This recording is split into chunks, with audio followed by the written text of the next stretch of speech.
মুসলমান ঘরের ছেলে মেয়েরা, তরুণেরা, এ নবী পাকের প্রেমিকেরা, কে কি নজরে আমার কথা নিচ্ছেন আমি জানি না, তবে এই জমিনে আমি একজনের জন্য কথা বলি, যিনি আমাকে জবান দিয়েছে তার জন্য কথা বলি। এতে আমাকে কে পছন্দ করলো কে করলো না আমি আগেও দেখিনি আজও দেখিনি। আল্লাহ পাকের কাছে বলি, আল্লাহ যতদিন বাঁচবো কোনোদিন যেন না দেখতে করে, আমি শুধু যেন আপনার জন্যই কথা বলতে পারি। কারণ এই জবানের কথা কেউ দেয়নি, এই জবানের কথা আমেরিকার প্রেসিডেন্ট দেয়নি, এই জবানের কথা আমার ভারতের প্রেসিডেন্ট দেয়নি, এই জবানের কথা আমার রাজ্যের কোনো লিডার দেয়নি, এই জবানের কথা তোমরা কেউ দিওনি।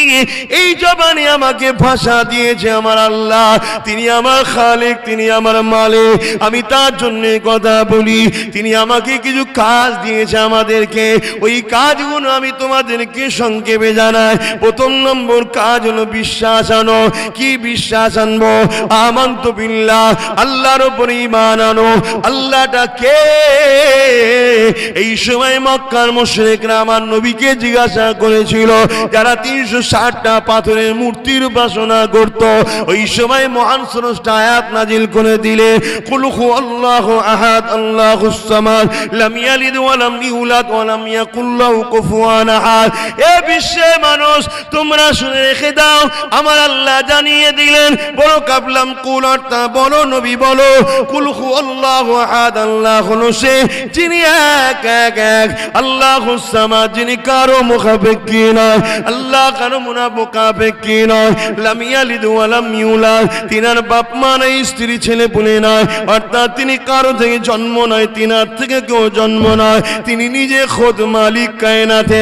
ওয়া লাম ইয়াকুল লাহু কুফুয়ান আহাদ, আল্লাহ তিনি যিনি এক অদ্বিতীয়, তার সমকক্ষ কেউ না।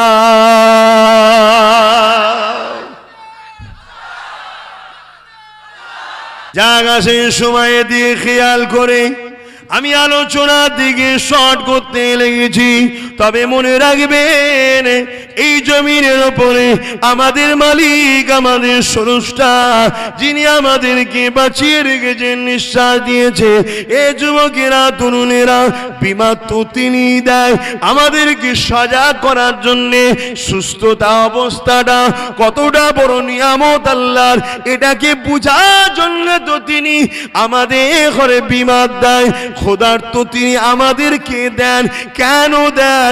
যখন আমরা খেতে পাই, এই খাওয়াটা যে কত বড় সৌভাগ্য নিয়ামত তিনার পক্ষ থেকে, এটাকে বুঝাবার জন্য দেয়। রোজার মাসে রোজাটা একদিকে আমাদের যেমন উপকার, আর একদিকে গরিবের কত কষ্ট, ওটাও আমাদেরকে বুঝাবার একটা শিক্ষা দেয়।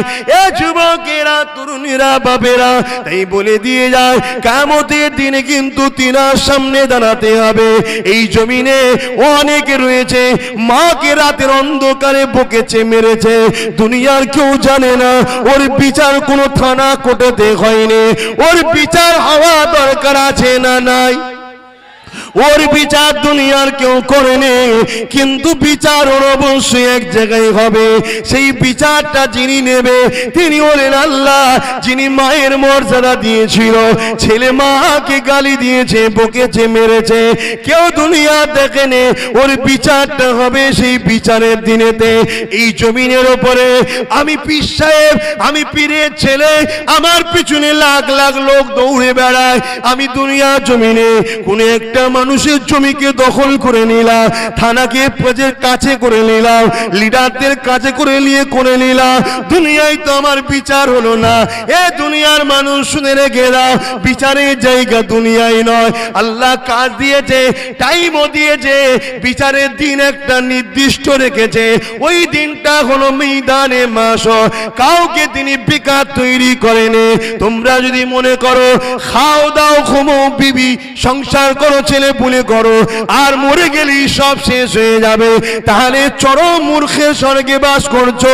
মনে রেখে দিও, তোমাকে উঠানো হবে, তোমার রব তোমাকে জিজ্ঞাসা করবে, বান্দারে চোখ দিয়েছিলাম আমি, যৌবন দিয়েছিলাম আমি, তাকত দিয়েছিলাম আমি, অর্থ দিয়েছিলাম আমি, জমিনে পানি দিয়ে ফসল গজিয়েছিলাম আমি, এ বান্দারে আমার হুকুমটা মেনেছিস কি বল? আমি যে কাজ দিয়েছিলাম ওই কাজগুলো করেছিলিস কি বল? নামাজের সময় নামাজ, রোজা মাসে রোজা। ধনীদেরকে বাড়তে জিজ্ঞাসা করা হবে দুটো, কি জিনিস যেটা গরিবদের জিজ্ঞাসা করা হবে না। এক নম্বর হলো তোদেরকে ধনী করেছিলাম, গরিবদেরকে শতকরা 2.5 টাকা যাকাত দান করেছিলিস কি বল? দ্বিতীয় নম্বর হলো তোদেরকে আমি ধনী করেছিলাম, ওই অর্থ খরচ করে মক্কায় হাজির দিয়েছিলিস কি বল? 3 নম্বর এই দুটো কথা বাড়তি জিজ্ঞাসা করা হবে। এই জায়গায় আমি গুরুত্বপূর্ণ দুটো কথা বলে যাই। 1 নম্বর কথা হলো আল্লাহ পাক জিজ্ঞাসা করবে, বান্দারে দুনিয়ায় তুই হালাল ইনকাম করেছিস কি হারাম করেছিস? জবাব দে। হালাল না হারাম? দুনিয়ায় মিথ্যা বলে বলে অভ্যেস হয়ে গেছে, ওখানেও গিয়ে বলবে আল্লাহ হালাল করেছিলাম। আল্লাহ বলবে জবান বন্ধ হয়ে যা, বন্ধ হয়ে যাবে, আর কথা বেরোবে না। মুখ থাকলেই কথা বলতে পারে তা নাই। এই জমানায় অনেক সুন্দর সুন্দর ছেলে মেয়ে আছে, হুবাহু আমাদের মতো মুখ আছে, দাঁত আছে, জিভ আছে, কথা বলতে পারে না, করে করে বেড়ায়, কথা কিন্তু তার বেরোই না, আছে না নাই? কে কথা বলতে দেয়নি? তোমায় দিয়েছে কে? সেই দিনও বলে দেবে জবান চুপ করে যা, চুপ করে যাবে। এই হাত কথা বল, হাত বলবে ও আল্লাহ এই হাত দিয়ে খুশলিয়েছিল, এই হাত দিয়ে গরিবের বাড়িতে গিয়ে লুটেছিল, তার জমিকে দখল করে বিক্রি করেছিল। ও গো আল্লাহ এই হাত দিয়ে হারাম ইনকাম করেছিল, এই হাত দিয়ে মদের ব্যবসা করেছিল, সুদের ব্যবসা, গেজার ব্যবসা, শরিয়াতের নেশা জাতীয় ব্যবসা। এ ভারতের যুবকেরা, এ বাংলার যুবকেরা, আজকে আমার দেশ ধ্বংসের দিকে, নেশায় আমার দেশ জর্জরিত হয়ে যাচ্ছে। আফিনের নেশা, গেজার নেশা, হিরোইনের নেশা, হাজার নয়, লক্ষ লক্ষ নয়, কোটি কোটি ভারতীয় যুব সমাজ ধ্বংস হয়ে যাচ্ছে। লিডাররা বসে বসে মজা নিচ্ছে, কেননা তাদের কোটি কোটি টাকা ইনকাম হচ্ছে। এ যুব আমার মাতৃভূমির সন্তানেরা নষ্ট হয়ে যাচ্ছে। এই জায়গায় বলে দিয়ে যায় দেশকে ভালোবাসা, এটা আমার ধর্মীয় স্বাধীনতা, আমার ধর্ম আমাকে শিখিয়েছে দেশকে ভালোবাসতে হবে। তাই আমার মাতৃভূমির হিন্দু, দলিত, আদিবাসী, সাঁওতাল, বাগদি, মুসলমান যেই হোক না কেন, আমার মাতৃভূমির যুবক আর যুবতীরা নেশার মধ্যে জড়িয়ে গিয়ে ধ্বংস হয়ে যাচ্ছে। আর এর প্রধান কারণ হলো তোমার আমার কাছে থাকা মোবাইল। অথচ এটা একবারও মনে করলেন না, একদিন না একদিন আমাকে আপনাকে জমিন থেকে চলে যেতে হবে।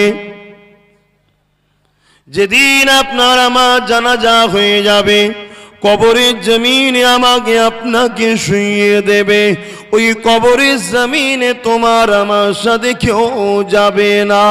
ওই জায়গায় ধন দৌলত কাজে লাগবে না, ওই জায়গাতে সুন্দর চেহারা কাজে লাগবে না, ওই জায়গাতে কেউ তোমার আমার সাথে যাবে না। ওই জায়গাতে তুমি যদি দুনিয়ার জমিনে মুহাম্মদ রাসূলকে লিডার বলে মেনে তিনার কথা মতো চলতে পারো, ওই জায়গাতে আমার নবী তোমার জন্য এসে আল্লাহর ফেরেশতার কাছে সাফাই দিয়ে দেবে।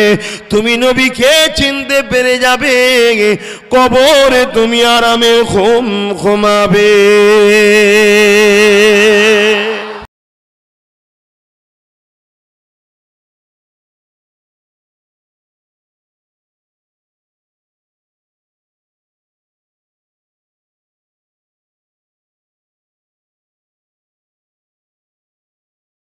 বাপেরা, নওজওয়ানেরা, ভয় করো আল্লাহকে। আল্লাহ পাক কোরআন পাকের মধ্যে জানিয়ে দিলেন, ইয়া আইয়ুহাল্লাযীনা আমানুত্তাকুল্লাহা ওয়াল তানজুরু নাফসুম মা কদ্দামাত লিগাদ।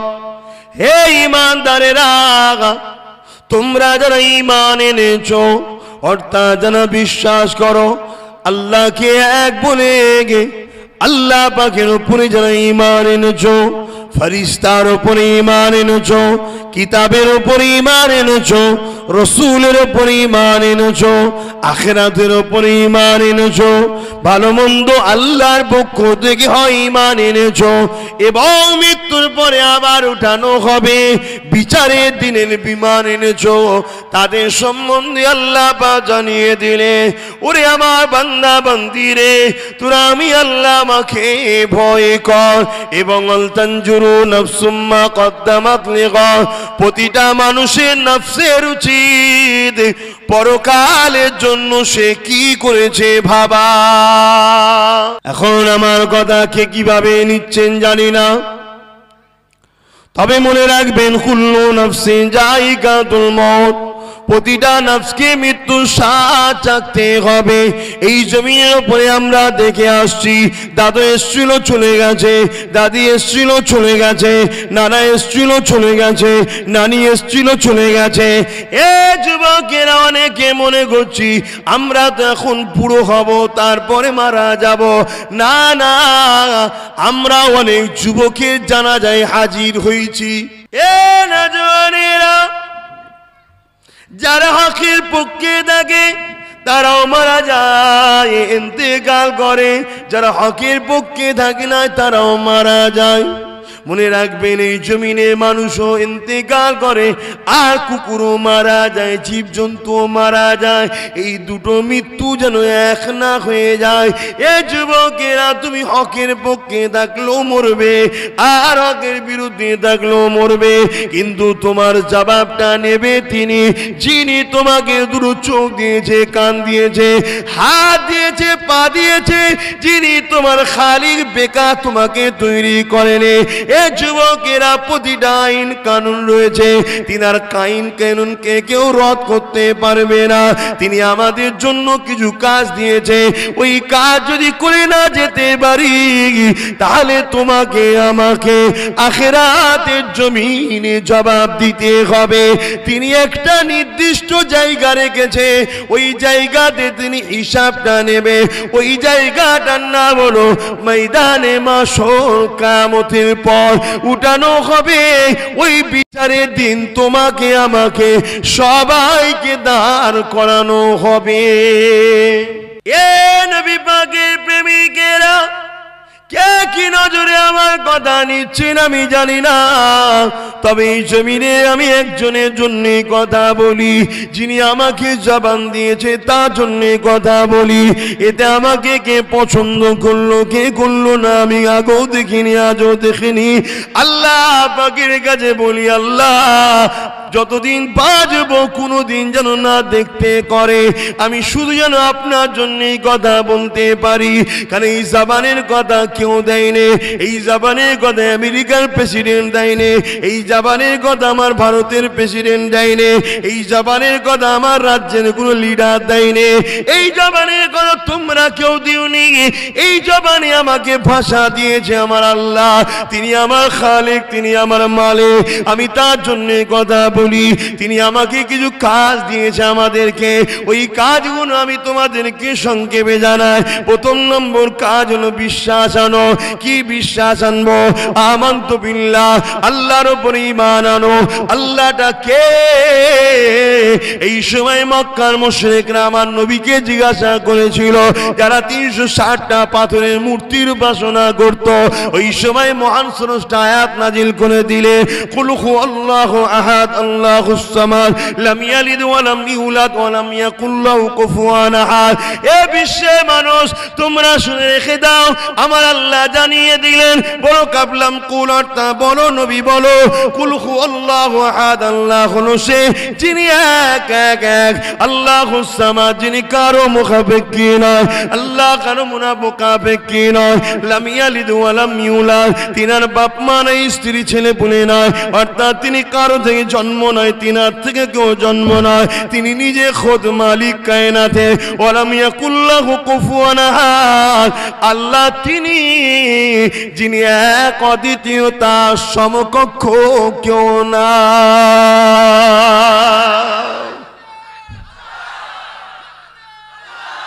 এ যুবকেরা, একটু আমার ভাষায় তোমাকে বুঝাই আল্লাহ কে। আল্লাহ তিনি যিনি ছাড় দেয়, ছেড়ে দেয় না। আল্লাহ তিনি যিনি ফেরাউনকে ছাড় দিয়েছিল, বেটাকে পরে ধরে কাচার মেরে ডুবিয়ে ডুবিয়ে পানিতে মেরেছে, যেমন ছুঁচো ডুবোই, ওটে আর নাবে, উঠি আর নাবে, ফুস করে ওঠে আর ফুস করে ঢোকে। এইভাবে পৃথিবীর রাজাকে চুবিয়ে চুবিয়ে যিনি মেরেছে, তিনি হলেন আমার মালিক আল্লাহ।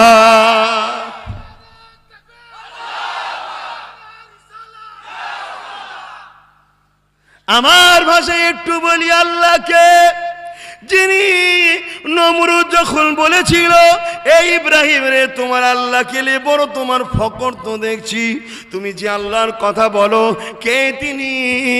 চলো তোমার আল্লাহকে বলো, আমি লড়াই করতে চাই। নমরুদকে রাজা বানিয়েছে কে? কে? আরো জোরে কে? আর নমরুদ হতভাগা শয়তান বলে কি, আল্লাহ সঙ্গে লড়াই করব, বলে দাও। আমার আল্লাহ কুদুর দিয়ে আসে, এসে বলল, ইব্রাহিম অম ময়দানে আসতে বল। শুধু ভারতের নয়, আমেরিকার নয়, ব্রিটেনের নয়, জার্মানির নয়, জর্ডানের নয়, এ দুনিয়ার মানুষ শুনে রেখে দাও, নমরুদ ছিল সারা পৃথিবীর বড় রাজা, সারা পৃথিবীর হুকুমত তার আন্দারে ছিল। এই হুকুমাতের সিংহাসনে আল্লাহ তাকে বসিয়েছে। একটা প্রবাদ বাক্য আছে, শুকরকে খাওয়ায় আল্লাহ, ওর যখন পাচাই চর্বি হয় মসজিদে তখন ধাক্কা মারে। এ যুবকেরা, আমার আল্লাহর আব্বাস সিদ্দিকীকে প্রয়োজন নাই, আমার আল্লাহ তোমাদেরকেও প্রয়োজন নাই। আমার প্রয়োজন আছে আল্লাহকে, আমার দরকার আছে আমার মালিককে। তোমাদেরও যদি দরকার থাকে, আজকের এই দিন থেকে রাস্তা খুঁড়িয়ে দাও। যতদিন বাঁচবে এই জবানে আল্লাহর জন্য খুলবে, এই জবান আল্লাহর জন্য কথা বলবে। এই জবানে কোনো স্লোগান নয়, এই জবানে একটাই স্লোগান হবে, নারে তাকবীর, আল্লাহু আকবার, নারে দিবে, নারে দিবে। এ যুবকেরা, আমার ভাষায় আল্লাহকে নমরুদ বলেছিল, ইব্রাহিম আল্লাহকে, তোমার আল্লাহকে বলো, পৃথিবীর রাজা নমরুদ তার সঙ্গে লড়াই করতে চায়। হতভাগা বেঈমান জানে না, তোকে এই যে রাজত্বে বসিয়েছে তিনি তো আল্লাহ। এ যুবকেরা, তরুণেরা, পেরা, বিশাল এক ময়দান তৈরি হয়ে গেল। সারা পৃথিবীর রাজা বহু সৈন্য তৈরি করেছে, সারা দুনিয়া থেকে সব লোক লস্কর নিয়ে চলে এসেছে। বিভিন্ন তৎকালীন সময় যুদ্ধের প্রস্তুতি নিয়েছে। এই যুদ্ধের ময়দানে অপর দিকে একজন দাঁড়িয়ে আছে আল্লাহর পক্ষে। তিনি কে? তিনি কে? তোমার আমার আব্বা জান হযরত ইব্রাহিম খলিলুল্লাহ, যিনি মুসলিম জাতির পিতা, একা দাঁড়িয়ে আছে আর বিশাল সৈন্যবাহিনী নিয়ে নমরুদ এমন করে হাতির পিঠে বসে রয়েছে। এ যুবকেরা, সময় চলে যাচ্ছে। নমরুদ বারবার বলে, ইব্রাহিম তোমার আল্লাহ ভয় খেয়ে গেছে, নাউজুবিল্লাহ, এখনো কেন আসে না? ইব্রাহিম নবী মুচকি হাসে, কারণ ইব্রাহিম নবী জানে ওয়াদাল্লাহি হাক্কুন, আল্লাহর ওয়াদা হলো সত্য। আর ইব্রাহিম নবী জানে আজ এই শয়তান চিরতরের মতো ফেঁসে গেছে, এর বিচার আজকেই ফাইসাল্লাহ হয়ে যাবে। কারণ এ বড্ড উড়ছিল, এবারের ডোর কাটা হবে, জমিনে থুবড়ে পড়বে। এ যুবকেরা, এমন সময় দেখা যায় একটা বিকট আওয়াজ হচ্ছে, শো শো গো গো করে আওয়াজ আসছে। দূর থেকে কি যেন আসছে আসমানের দিক দিয়ে। বিশাল একটা এলাকা কালো হয়ে যত আগে আগিয়ে আগিয়ে আসে, আওয়াজটা বাড়তে লেগেছে। আমার আল্লাহ তার সৈন্য পাঠিয়ে দিয়েছে, তার সৃষ্টি মখলুক মশাকে পাঠিয়েছে। বলুন আল্লাহু আকবার। এ যুবকেরা, আমার ভাষায় একটু বলি, আল্লাহ কে? আল্লাহ তো তিনি এমন করে শয়তান নমরুদের সৈন্যদের ঘরে ওই মশা কামড়েতে এমন করে সব মারা যেতে লাগলো, যন্ত্রণায় ছটপট করতে লাগলো। একটা খোঁড়া মশা ছিল, এমন করে তার রব মালিককে বলতে লেগেছে, আল্লাহকে, আল্লাহ আমার খদ্দেরটাকে আল্লাহ জানিয়ে দেয় তুই বড় শয়তানকে ধর। বাপেরা, নজওয়ানেরা, তিনি কে? এ যুবকেরা, তিনি হলেন আল্লাহ। এ যুবকেরা, এমন করে কিছুদিন আগে ইনোসেন্স অফ মুসলিম বলে একটা ফিল্ম বার হয়েছিল। ওই ফিল্মে কয়েকজন সন্ত্রাস ইসলামকে অপমান করার চক্রান্ত করেছিল। এ দুনিয়ার মানুষেরা, এটা আল্লাহ পাক মুমিনদের জন্য অফার দেয়। অনেক মুমিন দেখা যায় এই ফিল্মের প্রতিবাদের রাস্তায় নেমেছে, কাজ কাম লস করে দিয়ে নেমেছে, চিৎকার দিয়ে নেমেছে, অনেকের জন্য জেল খেটেছে, অনেকে মার খেয়েছে, অনেক কিছু হয়েছে।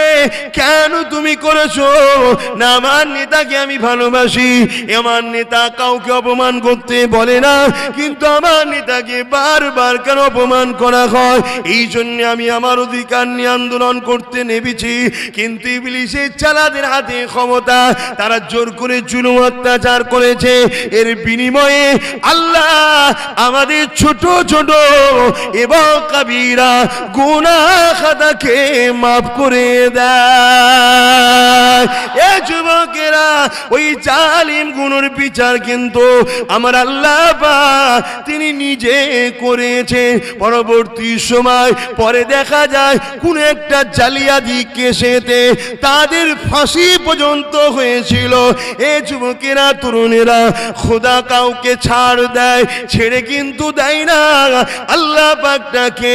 এ যুবকেরা, তরুণেরা, আল্লাহ পাক তিনি যিনি সবর করে বান্দাকে সুযোগ দেয়, এ বান্দারে আয় ফিরে আয়। আসসালামু আলাইকুম। আমরা দেখছি আদা হুজুরদের নিত্য নতুন ওয়াজ আর গজল পেতে আমাদের চ্যানেলটি সাবস্ক্রাইব করুন, ঘন্টি বেল আইকন দাবিয়ে আমাদের পাশে থাকুন।